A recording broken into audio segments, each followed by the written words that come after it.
Okay, so I was probably the only person involved in the British punk scene that was actually a rock fan. But luckily the bands I worked with didn't seem to care too much. How it started for me as far as professionally, there was a few little bits and bobs. I suppose the two things you'd actually tie it to, one happened while I was living in a place called Arundel Terrace in Hammersmith. I'd been out to a bunch of meetings one day. We were still looking after bands. I'd been a band promoter up north, and I was doing a bit of press work as well. And when I got back to my digs, we used to have a landlord who was actually on site, so he'd pass on telephone numbers to you and all that, if there was any. And he said, "Oh, I've had about 5 phone calls this morning, all for you, from a lady from a company called Not Why Not Design Limited, and she's really desperate to get hold of you." I'd never actually heard of Not Why Not. Turned out they did all the official Sid Vicious merchandise, and the lady who was really trying to get hold of me was Anne Beverley, Sid's mother. We spoke about 24 hours later on a telephone. Anne invited me to Swaddling Coat, where she then lived. I went with a German photographer friend of mine at the time called Petra Zeitz, and I suppose they say the rest is history. I was offered the official Sid biography about 3 days later at Anne's house. And you know, I'd been straight with her. I said, "Look, I ain't the world's biggest fan, I'm just some bloke who writes books and articles and stuff." And she was like, "Okay, fine, no problem." I suppose with glorious British hindsight, if I'd known what was coming, I might have walked out of the house and never written a book about Sid Vicious, but I didn't know what was coming. I kind of just said yes because it seemed like a good idea. Fast forward a few years to part 2 of how it started for me, which is that I was working in London as a press officer. A friend of mine was in press at EMI, and I got a call one morning saying, "Look, the guy who does all the punk and new wave stuff for us has just left. I think he'd moved to Sony, and my boss knows that you're got a good memory for things, and they knew I'd done the Sid book and a few other books by then. Would you be interested in coming in for an interview?" I had the interview, and I suppose really where it begins was at a meeting one morning in one of the boardrooms there, and they were planning one of these punk rock best-ofs. And there's a few people sat around this table, I always remember it. They had a title, they were going to call the album Whatever Happened To, followed by a question mark. And they had like the usual suspects, all the EMI Virgin bands, all that stuff. And some bloke put a track listing on the table, and I sort of like almost, I don't know whether I yawned or feigned a coma. And the chap behind him said, "What's wrong with you?" I said, "Well, shoot it to God, if you're going to do something that's got any thought gone into it, it's not going to be what you've just put on the table." Because I think what had gone on the table was like Stranglers No More Heroes, Fingers Alternative Ulster, Buzzcocks, Harmony in My Head, or you know, or Ever Fallen in Love with Someone. It was just so darn predictable. So he says, well, what's your plan? And I said, "Well, look, I'm pretty new here. Give me a list of the bands you've actually got access to." So they gave me a list, and I went home, and that night I wrote down a track listing that was the obvious suspects, but it wasn't the obvious track listing. So for Stranglers it was English Towns, for Fingers it was Back to Front, for Buzzcocks it was Why She's a Girl from a Chain Store. I just picked the ones that I liked that I knew weren't as obvious, but were, you know, either singles or well-known album tracks. Put this album together. The bosses then said, "Wow, that's a really good idea for an album." Stuck it out. In those days, catalogue albums were supposed to sell about 5,000 maybe at a push in the first month, whereas we're still talking about a time when a brand new album by a big band could sell 1 million in a week. And I think they told me the first week's sales figures on this one were 27,000, because we'd done a punk compilation album but wasn't the obvious punk compilation album. And right there, suddenly overnight, I was Mr. Punk Rock, and I didn't buy into it, didn't have the T-shirt, but I thought, well, it's a living, and we'll see where it goes. As a kid at school, Chris Rowe, who probably was the first punk fan I knew, he sat next to me at school, and the Stranglers came to town. That was No More Heroes tour. I thought they were brilliant, but I can't. Again, I was saying earlier, I don't remember feeling like they were a punk rock band. They were all dressed in black. They wore leather jackets, and their music was intense and fairly fast. But they felt like a rock band. Not many weeks either side we'd seen Motorhead, and I kind of had quite a bit of trouble differentiating between if they're a punk band, why aren't Motorhead a punk band? And if Motorhead aren't a punk band, why are the Stranglers a punk band? I just thought they're as a rock and roll band, but I certainly enjoyed them. I must have done, because I know by the time I left school I owned Rattus, No More Heroes and Black and White, so it must have had an impact on me. And then the second punk band I saw live is probably the punk band I saw live most over the years, which is The Damned. I saw The Damned on the Machine Gun tour.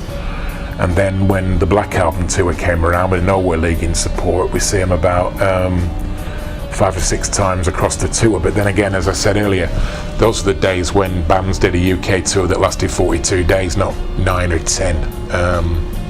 And they seem to visit every edge rose in the country. There's people out there who've got tour shirts on the back, it says Giggleswick.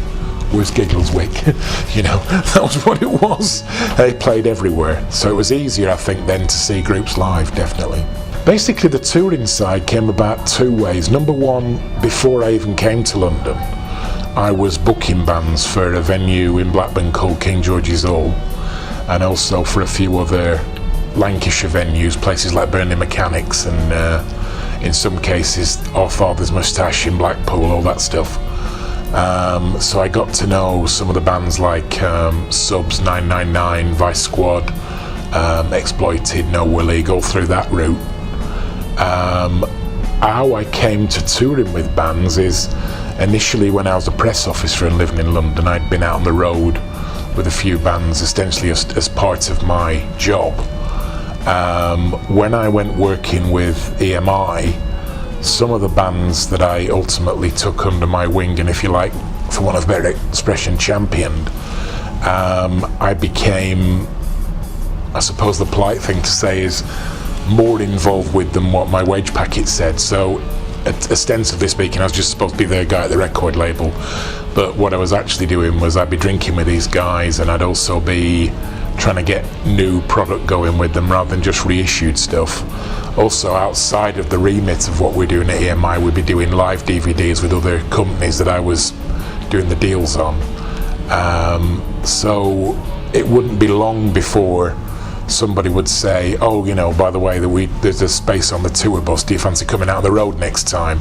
Sometimes it would be to work, because they'd need somebody to do various things or to answer various questions. Other times it really would just be to go along for the ride. It'd be like, there's a room on the bus, why don't you come with us? I think the proof of the pudding, really, as I see it, is that when a lot of these bands were releasing brand new albums, my boss at EMI kind of kept it away from me until the print was ready, but the albums would appear, and on the booklet or the inside sleeve somewhere it would go, thanks to Alan Parker, without whom nothing, or thanks to Alan Parker for everything he's done above and beyond the Call of Duty. And if you use Stiff Little Fingers as a good example, for almost a period of about 8 to 9 years, although I was never officially titled the manager of Stiff Little Fingers, I was technically managing Stiff Little Fingers, because they didn't have a manager, and everything that was happening, be it DVD or album or book or anything like that, I'd go out, do the deal and come back in again. There's a thing, there was a documentary made about them by Don Letts called Still Burning, in which the band themselves actually say, for a while we were a bit like we was in a boat rudderless, and then along came Alan Parker and everything changed. And really, to me, all I was trying to do was help some mates out. At the time we were all big friends, and it just seemed to me that the logical thing you would do is help your pals. You know, that's what life's all about. So I didn't see it as anything more than that, really. As far as the Damned is concerned, I suppose the most fun anecdote is a few years back I was working for EMI, and I got a call from Andy at Universal, and they own the two, what I call the two psychedelic albums, Phantasmagoria and Anything. And he said to me, would you like to be involved in reissuing them? There was plenty of like singles, B-sides, 12-inch singles, live stuff. We could do double CDs on both. And I rang, I won't say who, but I rang certain members of the band, and the advance they wanted would have rebuilt St Paul's Cathedral twice. And I just thought, you've got to be kidding. And I went back and asked, and the record label obviously said something that we'd be better off for not putting on film. And what was funny about it is that many years later, further down the line, both albums were eventually reissued as double CDs by a label that I happen to know pays in coffee and bags of salty chips. So I presume somebody backed down from what it was they thought they were going to get in the first place. As regards anecdotes about Stiff Little Fingers, the funniest story I can tell you, and this did make me laugh actually, this is one of the hoots out of it all, on the guitar and drum tour, which would have been about 2002 or 3, I guess, something like that, we were up and down the country on the road, and we were doing, I think, about 25-30 dates. They were all sold out everywhere we went. And that was the first time they'd also been back to my hometown, which was Blackburn.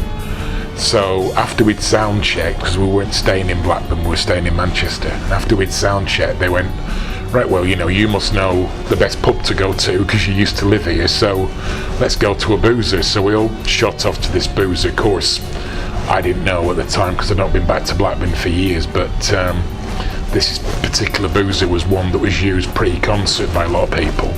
So we got treated like royalty, didn't pay for a drink, we were signing everything including bar mats, and all the guys were really loving it, enjoying themselves. They're going, oh, this is a real, you know, if indeed they needed an ego boost, which at that time they didn't, they were loving it to death. They thought it was great fun and everything.